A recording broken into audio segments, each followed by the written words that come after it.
Hello, this is FlippedHarber for Algebra 2. In this video we're going to check out section 2-1, Solving Linear Equations and Inequalities. Objectives for this lesson are to solve linear equations a variety of ways. We're going to be looking at how to use multiplication and division as well as addition and subtraction. We're also going to look at how to solve linear inequalities.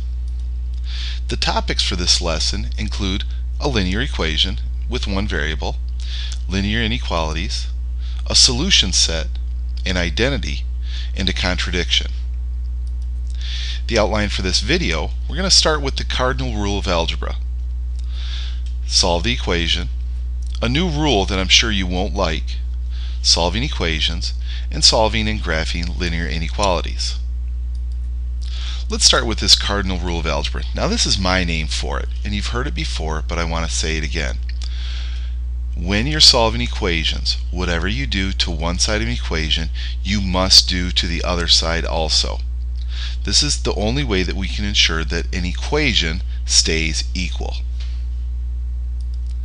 Now, let's talk about solving this simple equation. 5 times the quantity, y minus 7 equals 25. Now, really, when we say that we want to solve the equation, we're looking to get this y alone. We want all the other numbers moved to the other side of the equation.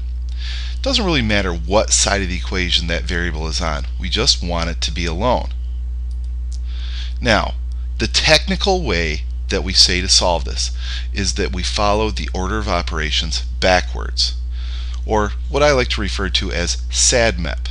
We do our subtraction and addition first, then we divide and multiply, and then we look at exponents and parentheses.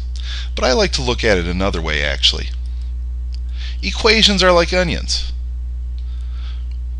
What they have is layers. Yes, they'll probably make you cry eventually, but you need to peel back the layers of the equation.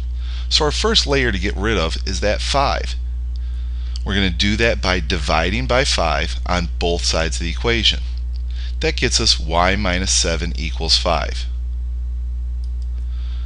Add the 7 over, and we've got y equals 12. So there's our solution for the equation. Now, here's our new rule. Until further notice, all students will describe each step taken while solving equations and inequalities. You're literally going to write down what you did in each step. Now, let's solve this equation. Negative 3x plus 7 equals 4. What are we going to do first? We have to get rid of the negative 3 and we have to get rid of the 7. But which one do we get rid of first? Well, we're actually going to subtract 7 from both sides of the equation. Then we'll divide by negative 3, again on both sides. Now, I followed this new rule and I've described each step that I followed in order to solve this equation. This is exactly how it's supposed to appear on your homework until further notice. Let's solve this equation. It's going to be a lot like the first one that we did. We're going to get rid of the 5 outside the parentheses first by dividing by 5. Now we subtract the 3 from both sides and we get n equals negative 4. This one's a little bit bigger. What are we going to get rid of first? We have to get rid of the 12, the negative 3, and the 7. But which one goes first? Well, we'll actually subtract by the 12 first. Then divide by the negative 3. And finally, we subtracted 7 from both sides and we get w equals negative 8. What about this one? Well, actually what we need to do is distribute the 4 and the negative 1. That got rid of our parentheses for us, so now we can combine like terms, subtract the 25 over,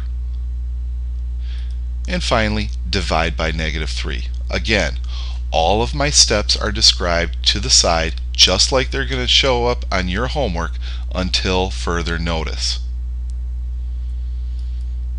Now what about solving an inequality? Well, it's really just like solving an equation.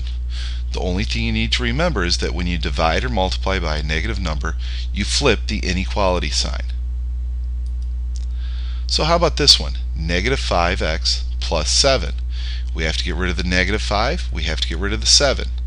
Which one goes first? Well, we're going to subtract the 7 to get rid of that first. That's that first layer that we peel off. Then we divide by negative 5 and flip the sign. And yes, I do want you to write out whenever you flip the sign that you flipped the sign. So x is less than or equal to 2. Now, you're quite often going to be asked to graph inequalities. We're going to put a closed circle on 2 and then shade to the left. Now, you do not need to use graph paper for number lines. Please make them neat though. Here's another inequality to solve.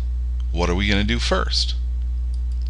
Well, we're actually going to distribute the negative 1 and the 2 in order to get rid of those two sets of parentheses. If you've got one set of parentheses, we can usually divide or multiply and avoid this distribution process. When you have more than one set of parentheses, distribute to make those parentheses go away. Combine like terms and subtract the k over. So you'll notice that there was a k on the left side of the equation, and now that k is gone, so it was subtracted over. It's legal to combine steps like this as long as you describe them fully, until further notice. I'll subtract my 6 over, and this solution reads that 5 is greater than k.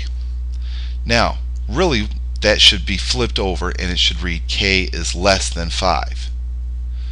But just make sure that you shade the correct way on your number line, and I don't care which way it's written. Alright, so that's the end of our video. You've got the homework list. Make sure you're doing the right homework for the section, and I'll see you in class, and I'll see you online.